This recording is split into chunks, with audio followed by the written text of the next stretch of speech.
Kamusta po kayong lahat at sana kayo ay nasa mabuting kalagayan?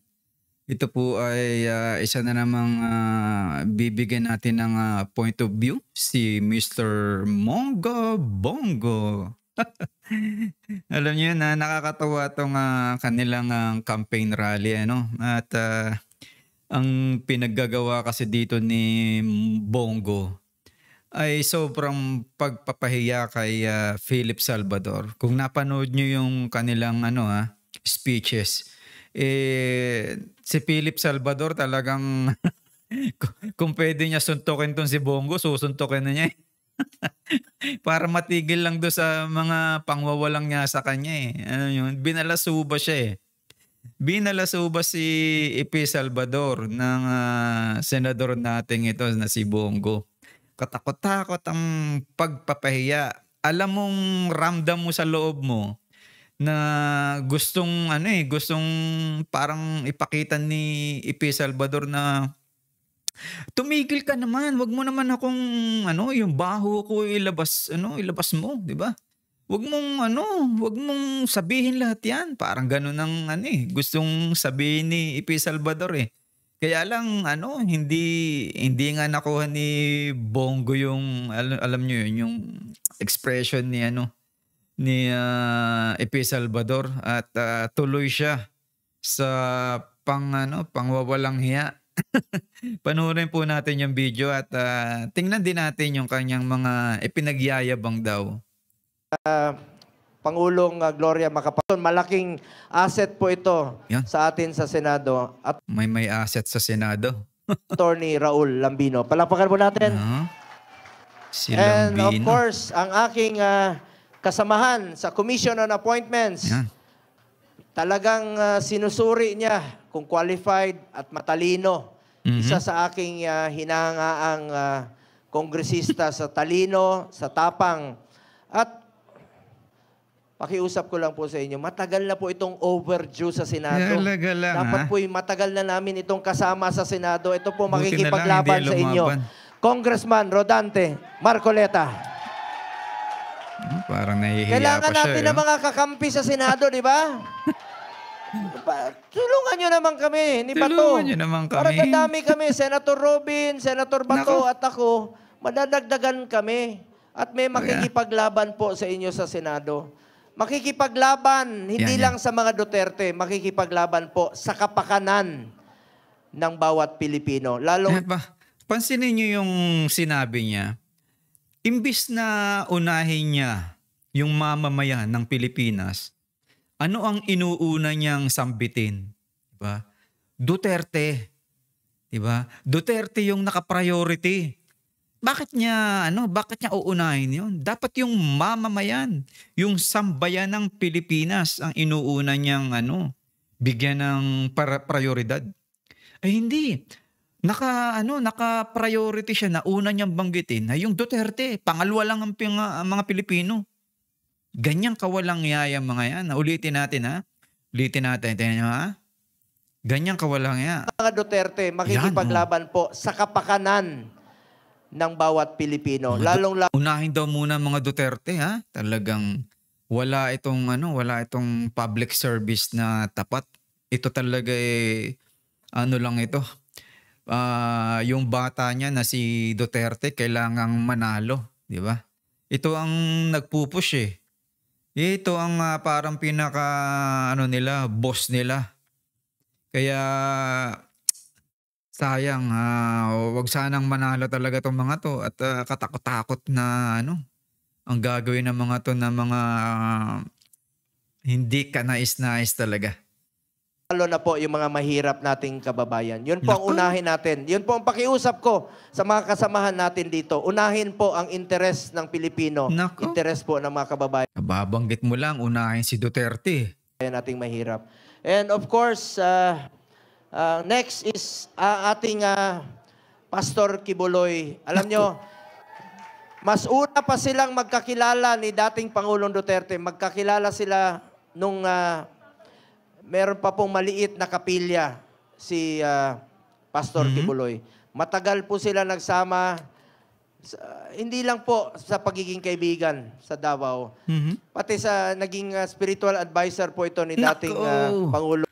Kaya pala ganyan ang style ni Duterte, magaling manguto.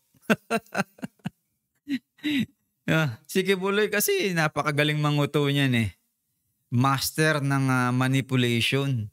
So malamang nagkausap yung dalawa ni Digong, nagbigayan ng technique kung paano makakapang-uto ng mga tao.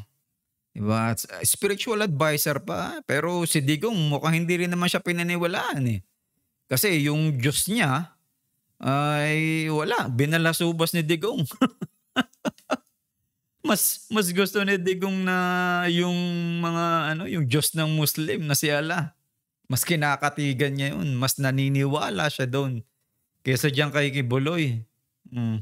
Duterte, ang ating minamahal na Pastor Kibuloy. Palakpakan po natin.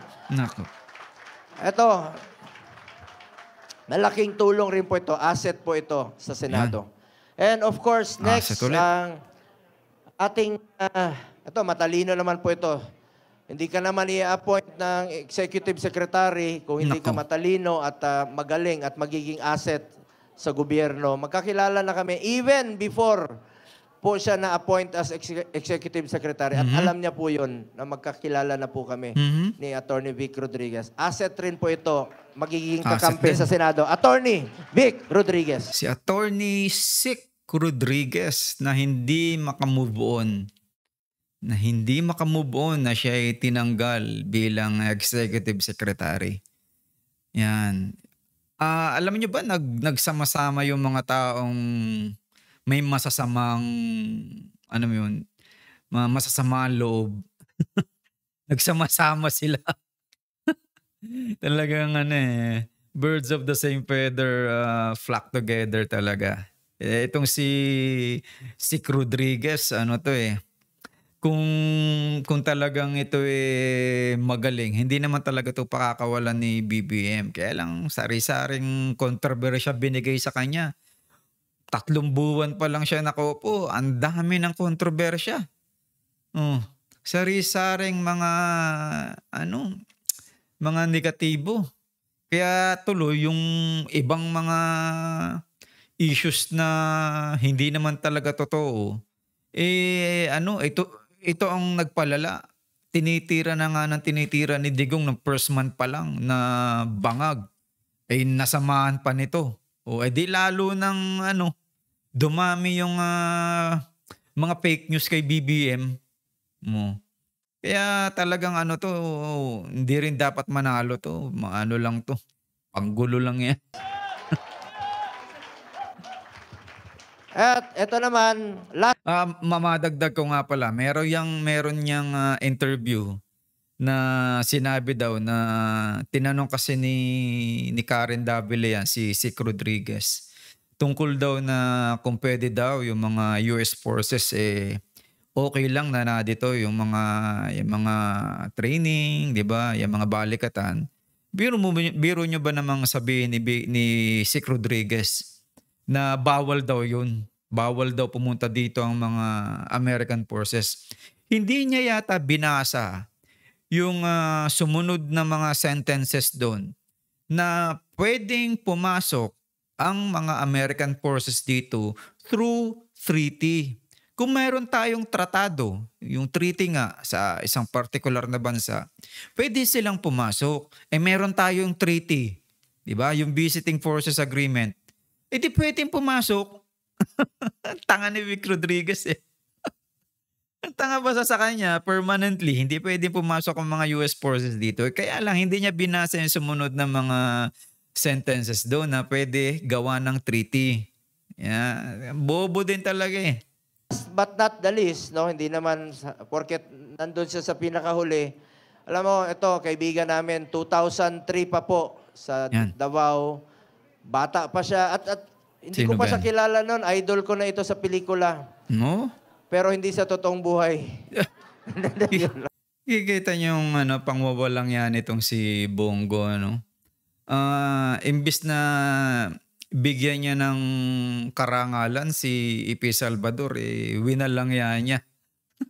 Hindi magandang joke yan sa isang taong gustong maging statesman. 'Di ba, wawalangyain mo ng ganyan na sa hindi tunay na buhay, siya ay idol ko pero sa tunay na buhay, Pag Ang dami talaga mong yun. anak. Kita niyo reaction ni EP Salvador, 'di ba? Parang winalangya ako, eh. Oh, tingnan niyo, ha? Ang dami mong anak Oh, eh. tignan mo naman, oh. Kita mo sa mukha niya, "Ba't tigilan mo 'yan, hoy." Parang ganyan yung gustong ibig sabihin ni EP, eh. Oh, tingnan mo, putang-ina ka, parang gano'n ang Mabait po ito si Philip Salvador. Alam nyo, nagawa na po niya lahat. oh, More than 20 Best Actor yan. Awards na po ang nakamit niya. Yeah. Nagawa na po niya sa lahat sa buong buhay niya. Mhm. Sabi niya, last hurrah na po niya sa kanyang buhay. At Yan. ako po, sigurado naman po ako sa inyo dahil hindi lang po siya bumubunot sa Kakaunti lang yung nanonood, oh. Kita niyo yan, parang isang maliit na ballroom lang. pelikula. Alam mo, iba yung sa totoong buhay, matulungin talaga to. Importante po yung marunong kang tumulong. Kahit na huling pera na lang sa bulsa mo, bunutin mo na, itulong mo na sa mga mahirap. Kalokohan naman. Kailan ba naman tumulong yan si P. Salvador? Wala naman ako nabalitaan dyan, nagkawang gawa yan. Kaya po, ang tawag namin sa kanya Sinungaling talaga tong si Bongo. ni Senator Robin, si Mr. Epektibo. Dahil pagdating ng panahon, pinakahuling yugto ng buhay niya. 71 years old na po ito si Philip Salvador. Ayan na, Oh, totoo. 71. 71 years old na, pero may asim pa yan. Nako. Alam mo, Parang gusto sabihin ni P. Salvador, wag naman ganyan. Nangangandidato ko, eh. Yung gandahan mo naman, bigyan mo naman ako ng parang karangalan. parati kami magkasama. Hindi niya gusto, sa totoo Parati lang. kami Parang- magkasama ni Philip Salvador. Nung isang linggo, ang init ng panahon. Yan. Pagsakay namin sa sasakyan, Hmm. naamoy ko, Hmm? may asim pa talaga. Ayan, oh. Pero wag kayong mag-alala. Binilihan ko na siya ng tawas. Nako, walang ya talaga. Kita niyo sa reaction ni Pio, ang ngiting aso na lang siya. Ngiting aso. Kita niyo ang walang yan dyan sa PDP rally na yan. Yung mga tao, tawanan. Pero hindi gusto ni Ipe yung ginagawa sa kanyang introduction. Ngiting aso. Talaga naman. Mr. Oo. Epektibo Parang gusto ni Ipe, walang iya ka. Kung tayong dalawa, susutukin kita. po ito. Makakatulong po ito sa inyo at madadagdagan po ang ating kakampi sa Senado. Ako, ha? Kasi very loyal po itong taong ito. Hindi lang po Yeah. loyal sa mga Duterte, kundi loyal din po sa ating bayan. Asset rin Talaga po ito. lang, Pakiusap ko lang po, tulungan nyo naman po silang lahat mga kasama natin. The more na mga kakampi natin sa Senado, mas makakatulong ito. Hindi lang po sa mga Duterte. Oh, pansinin nyo, ha? Pansinin nyo. Duterte na naman ang inuna niya. Talagang walang yato, eh. Hindi talaga tapat ito sa Pilipinas. Inuuna niya palagi yung kandidato imbis na unahin niya yung mamamayan. Kita nyo, ha? Hindi makakatulong po sa ating sambayanang Nako. Pilipino. Ah, Palapakan natin. grabe. Philip Salvador! Ngiting aso. Alam mo, nagkasakit po ito sa kakaikot sa 1 week po itong na-hospital. Ngayon lang siya nakalabas. Talagang porsigido rin. Gustong magserbisyo sa ating mga kababayan. Anyway, mga kababayan ko, gusto ko lang pong mag-report sa inyo bilang chairman po ng Committee on Health, Ayan. Sports at Youth sa Senado, kung ano na pong nagawa natin. As your senator, I authored 16, no? 16? Ito po. As your senator, I Pinagyayabang authored 16 laws. Ibig 16 sabihin, laws. ikaw Sige, talaga paliwanag yung natin nag-push mamaya. ng batas na yan. I have principally sponsored 82 laws, including 80 laws regarding for the establishment and upgrade of public hospitals. Ano po ito? Halimbawa, yung hospital ninyo sa inyong lugar, yung kapasidad nila 500 lang, kaya lang 1,000 patients a day. Isinabatas natin, ginawa natin 1,000. Halimbawa, yung PGH, dadagdagan natin kasi kulang talaga, natatayuan nila. At proud lang po ako na meron na tayong naipasa na 82 laws. And I have co-authored or co-sponsored 185 laws. Alam nyo, hindi ko po matiis na nakaupo lamang sa opisina habang ang mga kababayan natin nangangailangan ng tulong. Talaga lang. Ayoko po magpalamig sa malamig na opisina habang nangangailangan ng tulong. Hindi ka panipaniwala yung sinabi mo, Bongo. Kasi kung talagang gala ka ng gala, nagpupunta ka doon sa mga isla-isla, mga lugar na hindi naaabot, dapat maitim ka na. Kaya lang, napakaganda ng kutis mo eh. Napakaganda ng kutis mo. Ang mapapansin mo talagang, alam nyo yung malaki ang pagbabago sa mga politiko. Itong mukha ni BBM. Ang laki ng iniitim ng mukha ni BBM. Nasunog yung mukha niya eh. Yung mukha ni BBM nasunog, sunog eh. Alam niyo, hindi naman dati ganun yung mukha niya, medyo maputi eh. Ngayon, kayumanggi na yung mukha niya eh. Oh.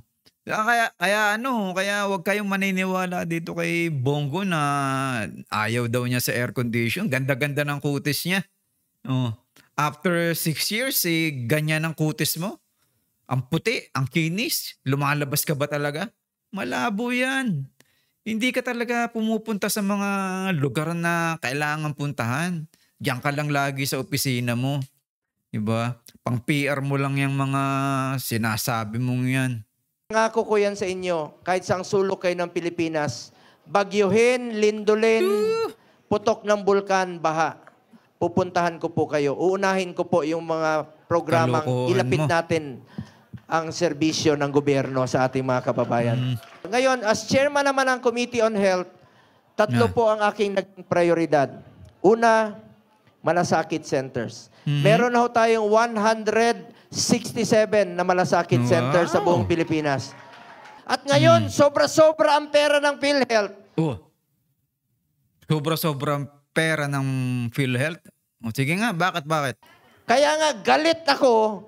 Hindi ako pumirma sa BICAM report dahil 0 subsidy ang PhilHealth. Madami nga kasi ang pera eh. Bakit sasubsidize pa? Bakit pa bibigyan ng pera eh? Ikaw na nagsabi, napakadaming pera. Talaga namang contradicting to. Bakit sobra-sobra ang pera ng PhilHealth? Habang naghihingalo ang mga pasyente, walang pambayad. Teka, hindi naman lahat ng pasyente merong kumbaga miyembro ng PhilHealth.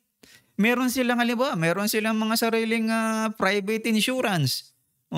Wala silang PhilHealth. Ayaw nila sa PhilHealth. Hindi mo masasabing lahat ng pasyente co-cover ng PhilHealth. Malaking kaubusan sa Pilipinas yan. Ayaw magpa-hospital. Kahapon, pinakita ko sa video during the hearing. Nag-hearing ako kahapon kahit campaign period. Sabi ko, unahin ko ang serbisyo. Unahin ko trabaho ko bilang senador kaysa sa kampanya. Meron pong mga pasyente, buntis sa Cebu. Ayaw nang pumunta ng hospital? Bakit mo isisiksik na yung PhilHealth? Diyan malay mo, hindi naman sila member nga ng PhilHealth. Hindi sila makaka-receive ng coverage nun. Talaga namang namatay napakahina sa sidewalk, pati yung bata. Dahil takot magpa-hospital, takot. Pagka ganun, ang mag-shoulder na nun ay di Department of Health na. At may ang DSWD kasi talagang nandyan yan sa welfare. Yung welfare ng taong bayan ang focus ng mga yan. Hindi yung malasakit center. Yung malasakit center mo at yung PhilHealth, talagang magbabayad ka dyan. Kailangan mag-member ka dyan para makareceive ka ng benefits. Kung sasabihin mo yung isang pasyente namatay ng gano'n, wala ka naman sinasabi kung member ba talaga ng yung PhilHealth yun. At talaga maraming hindi members ng PhilHealth kasi nga hindi nila makaya na ang mabigyan ng mo yun, monthly na makapagbayad sila. At yan sana ang gawin mo, yung mag-subsidize ka. Kahit ba kaunti lang kahit ba 30% lang ang magkaroon ng subsidy ang PhilHealth. Ay kaya lang hindi mo ginagawa. Puro pang PR lang na pagpapapogi lang na malasakit center mo na ano lang naman, parang alam niyo yung paperwork lang naman ang ginagawa niyan. Sa babayarin sa ospital. Bakit tayo matakot? May PhilHealth naman. Dapat po, ang PhilHealth, tuparin niyo po inyong pinangako. Binabantayan ko po itong PhilHealth para sa Pilipino. Yung pinangako ng PhilHealth, pinapirma ko sila ng commitment letter. Pakita mo yung commitment letter. Naka 13 hearings na po ako sa Senado. Kasama na dyan yung health emergency allowances. Finally, last year po, na-release na yung 27 billion dahil sa ating pagpupursige para sa ating mga health workers. Heya ang tawag doon. Services rendered na yun. Pinagpawisan yun. Hindi mo kailangan sabihin niya na talagang ibibigay yan. Nagpaguran ng ating mga health workers. Finally, nabayaran. Ngayon, along the way, nag-hearing po ako. Ito yung PhilHealth. Binabantayan ko sila. Pinapirma ko. Ngayon, nangako sila. Tatanggalin na nila yung single period of confinement policy. Ano yun? Alam nyo ba noon may polisiya sila na bawal i-cover ng pangalawang beses ng PhilHealth yung magkasakit tayo ng pneumonia. After 10 days na admit tayo muli. Kasi ganyan nga kasi yung insurance meron siyang mga coverage. Sa sasakyan, halimbawa, insurance mo ba, maedad ka na. Kung halimbawa, 20 plus years na yung sasakyan. So, medyo mahal-mahal na yung mo dun, babayaran mo dun. Diba? Kasi may mga nagmamalfunction na sa sasakyan mo. So, meron yung coverage. Diba? At sa tao, ganun din. Diba? The more na malaki yung naibibigay mo, di mas nalawak dun yung coverage. So, hindi mo pwedeng sabihin na maliit ang bayad mo. Pero ang coverage mo, parang platinum. Hindi pwede yun. Kaya nga, kung gusto mo makatulong, pilitin mo mong makapag-subsidy. I-subsidy ng gobyerno yan. Sabi ng PhilHealth, bawal. Ngayon, tinanggal na nila itong single period of confinement policy sa ating pagpupursige. Ngayon, dinagdagan na nila dental package, yung sa ngipin. Pati sa mata, dinagdag na nila. Tatanggalin na rin po nila yung 24-hour confinement policy na kailangan natin magpa-admit ng 24 hours. Actually, nung ini-interview yan, talagang nasa plano na ng PhilHealth yan. Hindi naman si Bongo yan. Parang nag-suggest niyan. Nag-introduce na sila ng emergency packages. Sila. Ang dami nilang polisiya na anti-poor. Sobra-sobra naman yung pondo nila. Ngayon, dadagdagan po nila yung mga chemotherapy sessions sa puso, yung angioplasty. Tataasan na rin po nila yung coverage ngayong taon na ito. Ito yung mga pinangako nila na patuloy ko pong babantayan para sa Pilipino. Dahil para sa akin, ang PhilHealth po, para sa health ng Pilipino. Karapatan natin yan, mga kababayan ko. Ayan. Anong paboritong hotel ni Philip Salvador? Nako, kita niyo yung talagang binabalasubas na magaling nito si Philip Salvador. Salamat na lamang at ganyan ang ginawa mo kay Philip Salvador na walang boboto sa kanya kasi binuking mo yung sekreto niya. Na mahilig na, alam mo, magmotel. Ayan. Wala ako sinabi kayo may sabi niyan. Kaya nyo iiling-iling na siya. Para bang Bongo. Ano ba naman ang style mo? Kaya nyo si Vic Rodriguez, nasa sulok. So, parang parang gusto sabihin ni Vic Rodriguez, walang iya ka Bongo. Minamasama mo yung pinapasama mo yung karakter ng mga kapwa mo kandidato sa slate. Ito mukha ni Vic Rodriguez nasa hulok. Siyempre yung mga tao nagtatawanan diyan. Kaya lang itong si Ipe at malamang nga kita niyo si si Rodante Marcoleta nawala na sa tabi, oh. Talaga pangwawalang hiya, napakawalang hiya ang ginawa dito ni Bongo. Kita niyo hindi niya alam na winawalang hiya niya si Philip Salvador, hindi niya alam. Eh, papaano pa sa Pilipinas na kung ganyan niya kawalang yain yung kasama niya. Oh, 'di ba? Kita niyo reaction ni kita mo, nakangiti si Philip Salvador samantalang si Sik Rodriguez tingnan niyo, parang may TB, oh, pambihira. Dapat parehong reaction nila diyan kung talagang acceptable yung ginawa ni Bongo. Kaso hindi, oh. Ngiting aso na lang si Philip Salvador. Oh, Nagtinginan parang wag, tama na. tuloy si Oh. Bato at saka si Philip Salvador. Yan, dinamay. Mahilig mag-hotel yung dalawa. So, ganyan kawalang hiya ang mga taong yan. Diba? Lumalabas na mismo sa kanilang bibig. Sabi nga, nahuhuli mong isda. Saan? Hindi sa buntot, sa bibig.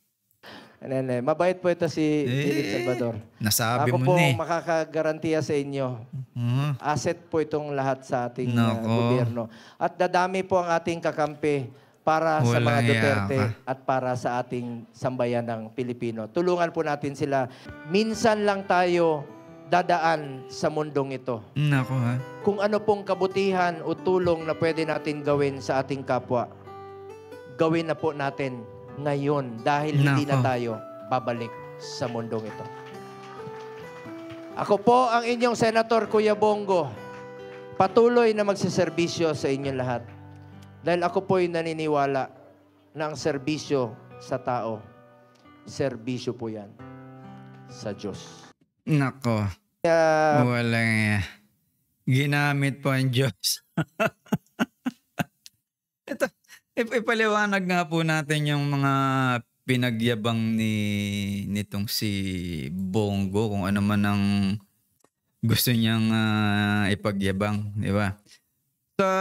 Sa totoo lang po, yung mga pinagyayabang niya na mga achievements daw niya. Actually,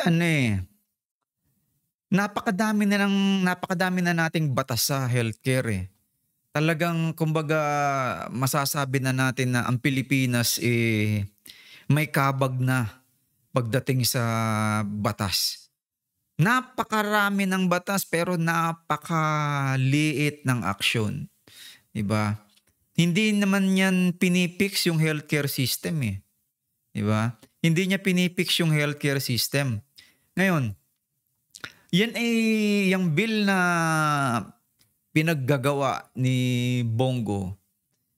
Ang matatawag natin dyan parang mga redundant bills. Yung mga bills lang na paulit-ulit na merong katulad na alam mo yun na meron din ganong legislation na mga duplicate na ganon kino-cover na rin ng ibang batas o ng ibang bill, di ba?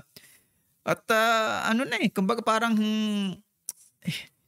hindi naman siya yung parang sasabihin mong amendatory o binago niya yung isang bill o parang supplementary bill. Hindi ganun eh. Ano siya? Parang sarili niyang bill. Sarili niyang bill. Ang problema nga po nito, bundat ng Pilipinas pagdating sa bill eh. Napakadami ng redundant na bills at batas. Instead na mag-create ka ng bagong law, nire-repeat mo lang, kumbaga ini-slightly modify mo lang yung umiiral na ang dapat naman talagang gawin, mag-focus ka dun sa proper implementation. Diba? Ngayon, napakarami ng healthcare-related laws mga bills na nakatiwangwang. Yung iba, limot na. Yung iba, poorly executed. Kasi nga, ang daming overlaps, ang daming tabon. Ang daming bagong filing na bill na ginagawa. Kaya pinakamaganda talaga na gawin mo, Bongo, kung sakasakaling mananalo ka, implementation naman. 'Di ba, halimbawa, kung hindi nakakapag-perform ng maganda yung isang agency, tanggalan mo ng pondo, tanggalin na yung agency na yun. Gano'n lang yun. 'Pag hindi sila nagpe-perform, dapat tinatanggalan ng bill, 'di ba? 'Yan nga yung talagang problema, eh. Hindi naman talaga sabihin natin na makakatulong yang napakaraming ano 'yan, bill na 'yan, 'di ba? Every time na ang senator or congressman na kapag alam mo 'yun, gusto nilang they want to do something, they file a new bill. 'Yan lang naman ang paraan ninyo, eh, yung bill, 'di ba? Kahit na yung meron ng existing na batas diyan na nag-a-address nung issue, gagawa pa rin kayo ng mga bill. Kaya tulad nga na nasabi ko, may kabag na ang Pilipinas, eh. 'Di ba? Problema na yung redundant laws, yung mga redundant na yan na mga pinaggagawa nyo. 'Di ba? Ano na lang yan, naglumilikha lang yan ng confusion at bureaucratic inefficiency. 'Di ba? When too many laws cover the same subject, even government agencies don't know which ones to follow. Wala na kasing maliwanag na ano ba susundin naming batas. Yung batas ba ng DOH, batas ng DSWD, o yung batas ng mga yung mga padating pa. Oh. Yung mga citizen hindi rin alam kung anong susundin na batas para tulungan sila, 'di ba? Ano din ginagawa niyan? It slows down implementation because different agencies have different interpretations of similar law. Marami na talaga magiging parang banggaan. Kasi nga, yung mga ahensya, hindi na nila alam kung ano bang interpretation ang gagawin nila sa batas na to. O, saka, kapag ang isang bill ay naipasa, ang kasunod niyan, kailangan niya ng pondo. Diba? Kailangan din niya ng administrative oversight. Saka, susunod yan yung implementation. So, dyan sa funding na yan, ng bill na yan, maraming nauubos na pera dyan. Maraming nauubos na sabihin natin na resources. Oh. Instead of na ma-maximize yung budget for actual healthcare services, yung pera ay nai-spent sa pagse-set up ng mga, yan nga mga malasakit centers na yan. Oh, mag-hire ka dyan ng maraming staff. Katakot-takot na mga documents ang ipiprint mo diyan. Oh. Kapag when these funds could not be used to improve hospitals, provide free medicines and hire more doctors, 'di ba? Hindi kasi nakakatulong, kumbaga waste of money. Kasi nga imbes na yung tao pumunta na dun sa ganung ahensya at pumunta na sa ganung agency, ay isa pang hadlang ang sa kanya, isa pang center naman ang parang pupuntahan niya. Ano ba talagang totoo dito sa mga 'to? Oh. Hindi na nga maliwanag, hindi na clear, 'di ba? Yung mga batas na naipasa hindi naman na-implement. Oh. Maraming batas ang nakabinbin lang at mga nakaupo lang, mga nakatiwangwang lang. Walang proper enforcement. Oh. 'Di ba? Hindi talaga magkakaroon ng sabihin natin na magandang result yung batas kapag hindi properly implemented. Ngayon, passing another one won't magically fix the problem. Oh. Hindi aayusin ng malasakit center na yan na ginawa ni Bongo yung problema sa healthcare system ng Pilipinas. Hindi makakatulong yan. Ano lang yan? Panggulo lang yan. Pamparami lang yan ng mga gastusin. Oh. Halimbawa, yung Universal Healthcare Law. Diba? Yan? Yung panahon ni Digong yan. Oh. Pero yung mga Pilipino, Anong nakalagay dun sa Universal Healthcare Law? 'Di ba parang ano yun, ang iko-cover nun 'di ba yung parang provide na affordable quality healthcare, naka-mandate dun yung parang mga reforma na ginawa sa mga alam mo yung pagke-claim. Oh, 'di ba, nire-require din yung ano dun, yung parang meron na silang, magandang, pag-a-assess kung papaano ba makakakuha ng alam mo yun, ng mga programa ng iba't ibang mga health services ang mga meron ng healthcare ano, ng universal healthcare. Mina-mandate dun na magkaroon ng magandang ano, ng parang alam mo yun, ng information ng tao. Oh, eh, bakit ano, bakit hindi yan ang i-push mo, 'di ba? Nandiyan na yung maganda na yung ano, universal healthcare law. Pero hindi nai-implement ng ayos, 'di ba? Hindi nai-implement ng ayos kasi nga may mga bagong sawsaw na mga centers na sinasabi na sila yung mag-i-streamline ng mga papeles, 'di ba? Eh, hindi naman nagbibigay ng tulong. Oh, hindi naman nagbibigay ng tulong 'yan, eh. Sinabi lang ni Bongo may parang financial assistant, eh, wala ngang pondo, eh. Ang sinasabi pa niya PhilHealth, oh, 'di ba? Hindi ano, hindi long term na solution yang malasakit center na yan ni Bongo, 'di ba? Yung malasakit center na yan, ano siya, one stop lang siya for government medical assistance. Pero hindi niya actually ine-expand yung healthcare access. Kumbaga, halimbawa, kung meron kang isang sakit na ganito, eh, hindi ka tutulungan ng malasakit center. Pupunta ka pa dun sa isang ahensya na kung saan talaga, yun ang kini-cater nung, ahensya na ahensya na yun, 'di ba? Ano lang siya, paano ba yun, parang assistance lang sa paperwork na halimbawa gusto mo mag-claim sa PhilHealth, sa DSWD, sa Department of Health, sa PCSO, pero wala silang additional healthcare services. Kasi nga, doon sa PhilHealth, sa Department of Health, DSWD, PCSO, diyan ka talaga hihingi ng financial na tulong. 'Di ba? Eh ano lang yan, masasabi natin short-term assistance lang yan. Ang pinaka dapat gawin ng gobyerno, yang batas na dapat gawin mo, Bongo, eh, ano, pilitin mo ang gobyerno, gumawa ka ng batas na dapat mag-invest sa magagandang hospital, 'di ba? Mag-invest sa magagaling na healthcare workers at yung mga sustainable programs. Oh, 'yan dapat ang inaano mo. Ay ang malasakit center, pampapogi mo lang 'yan, eh. Hindi mapi-fix ng isang bill, yung bill mo, yung healthcare crisis sa Pilipinas. Oh, 'di ba?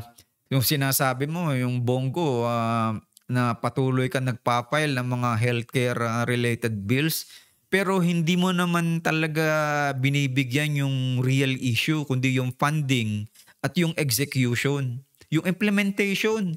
Napakadami na nga kasing batas, eh, 'di ba? Hindi na kailangan ng ano pa, alam mo yun, parang utot na tayo ng utot. Napakadami ng batas sa Pilipinas, 'di ba? If the government already has universal healthcare law, universal, why are Filipinos still paying out of pockets for expensive medical treatments? Bakit? Oh, nung kamakailan, ako hindi na ako nagbabayad ng PhilHealth, eh.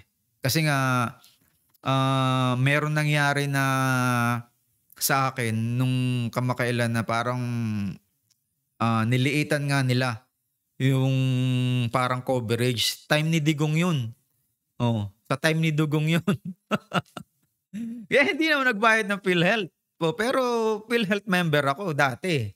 Kaya lang nung time nga ni Digong na nung parang magke-claim nga ako at nagpa-check up ako, ay nangyari, nabalitaan ko nga, hindi sa nabalitaan ko, mas una yung nabalitaan ko, And then nangyari nga yung pagpapa-check up ko, umano nga, kumbaga parang yung coverage ko is lumiit. Na ba, alam mo yun, hindi na na-cover yung iba kong kailangang, alam mo, bayaran o yung mga sakop ng pagpapa-check up ko. So kaya nainis ako. Hindi na ako nag-member. SS na lang ang binabayaran ko saka ng ibang mga social ano ko. So hindi real solution yung ginagawa ni Bongo na malasakit center, 'di ba?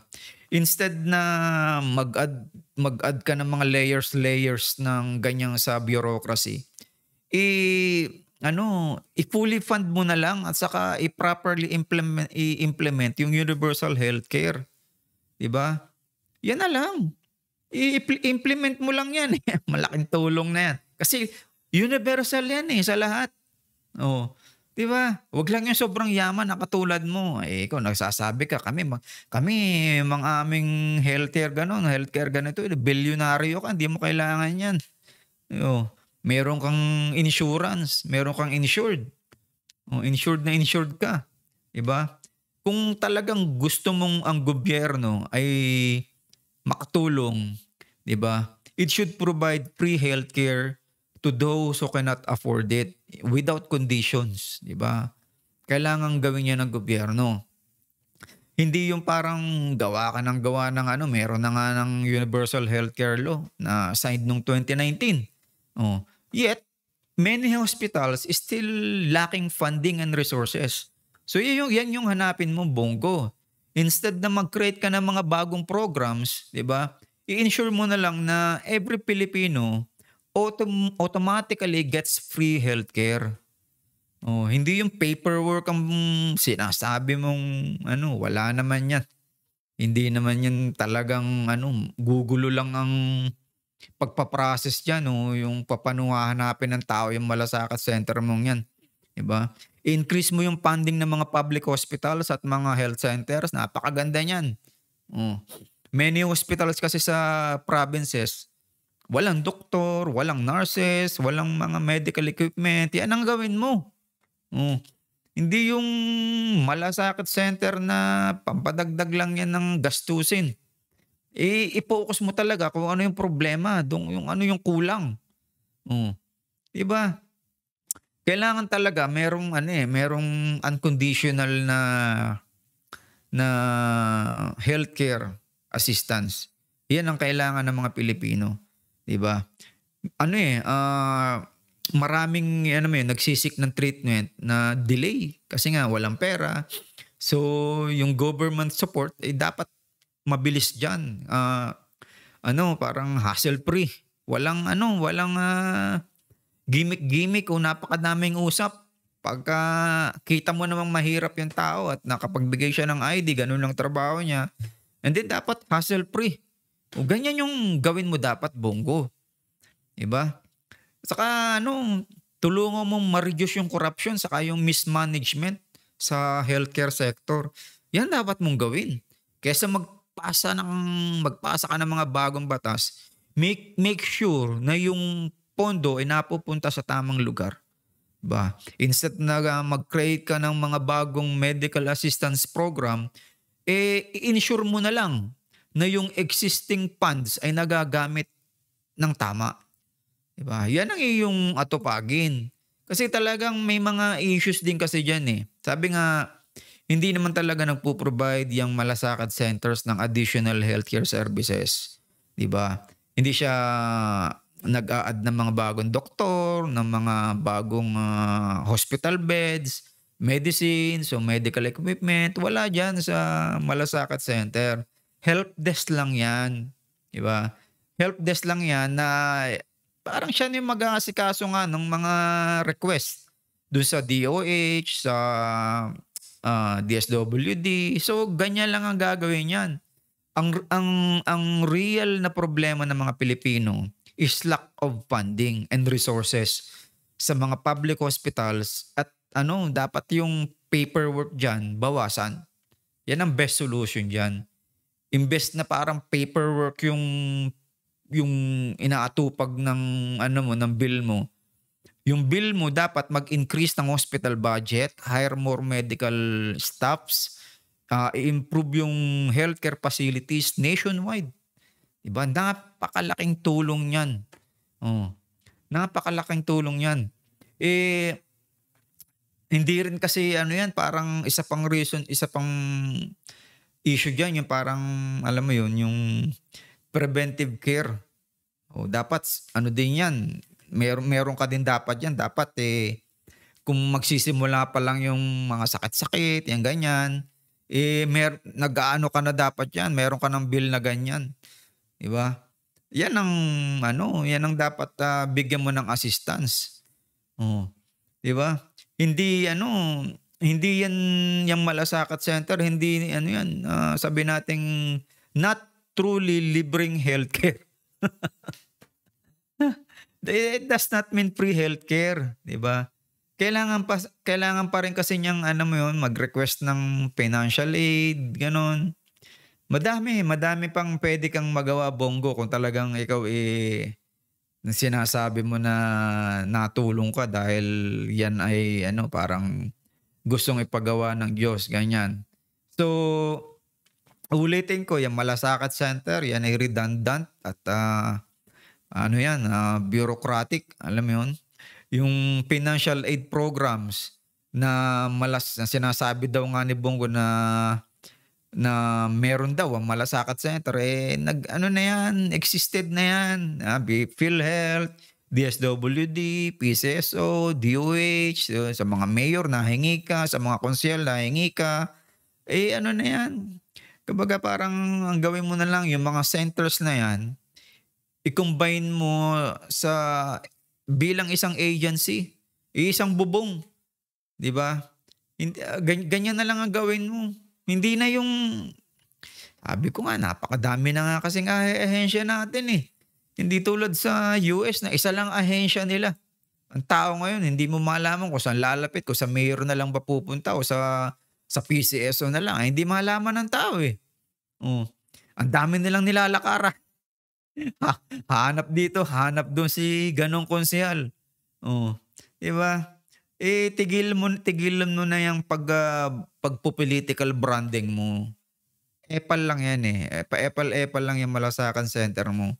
Hindi talaga totoong na-focus yan doon sa real reforms na dapat ginagawa. Lang yan, political branding mo lang yan eh. Diba? Hindi naman yan talaga tinutulungan yung public healthcare system. Diba? Politician na yan, pabor yan sa'yo. Wala yung long-term impact. Wala. So, dito po ulit, ulitin ko po na yung mga pinagsasabi ni Bongo na talagang hindi naman niya talaga inaano yung issue. 'Di ba? Wala siyang pinoprovide na talagang pinpointed na problema. Kundi parang lang, alam mo yun, one-stop shop lang na yung privilege naman is sa kanya din napupunta. Wala naman talagang insured na healthcare benefits. Diba? Yung pre-medical services, manggagaling din naman sa DOH. Manggagaling sa PhilHealth. Kaya yan, redundant lang yan. Pamparami lang yan ng, alam mo yun, pangpa-epal branding ni Bongo. So, yan lang po ang maliit nating konting kuro-kuro at lagi ko pong sinasabi, tayo po ay mag-opinyon ng tama, ating bulay-bulayin kung ano man yung sinasabi nito mga leaders natin ito. At talagang yan ay makakasama sa atin kasi meron po talagang tao na merong mayaman, merong mahirap, na iba't iba talaga ang alam mo nyo yun, na mabibigay na pag-iisip. Diba? Iba't iba yung kanilang pananaw. Merong mayaman na, although mayaman nga, alam nyo, hindi naman talaga malalim yung kanyang pagbibigay ng tamang paliwanag o tamang solusyon. Diba? May mga tao kasing gano'n eh. Nagagalingan tayo na attorney, abogado. Pero ano naman, wala namang common sense yung pagpapaliwanag niya, 'di ba? Walang common sense yung kanyang sabihin nating malasakit daw, oh. Kaya lagi po tayong mag-iingat at lagi nating sabi nga, lumagay tayo dun sa konserbatibo, yung maingat tayo, 'di ba? Conservative tayo, 'wag nating hayaang alam niyo yun na mapatupad agad ito o manalo ito. So, ganun po. Lagi tayong sabi nga, conservative. Lagi tayong nasa pag-iingat. Lagi tayong kumbaga parang, alalay lang. 'Yun, 'wag natin agad tanggapin, 'di ba, ating, pag-isipang malalim kung ano man ang sinasabi ng mga taong ito at baka naman hindi na totoo. Ayan po, maraming salamat po sa ating lahat at kung ano man po, salamat po paki-subscribe na lang po at kung ano man po ang tulong na mabibigay niyo o kung ano man na parang, puwede niyong, magawa sa ating munting vlog na 'to ay, nagpapasalamat po ako. Sa muli po at, hanap ulit tayo ng puwede nating mai-vlog. Maraming salamat po sa atin.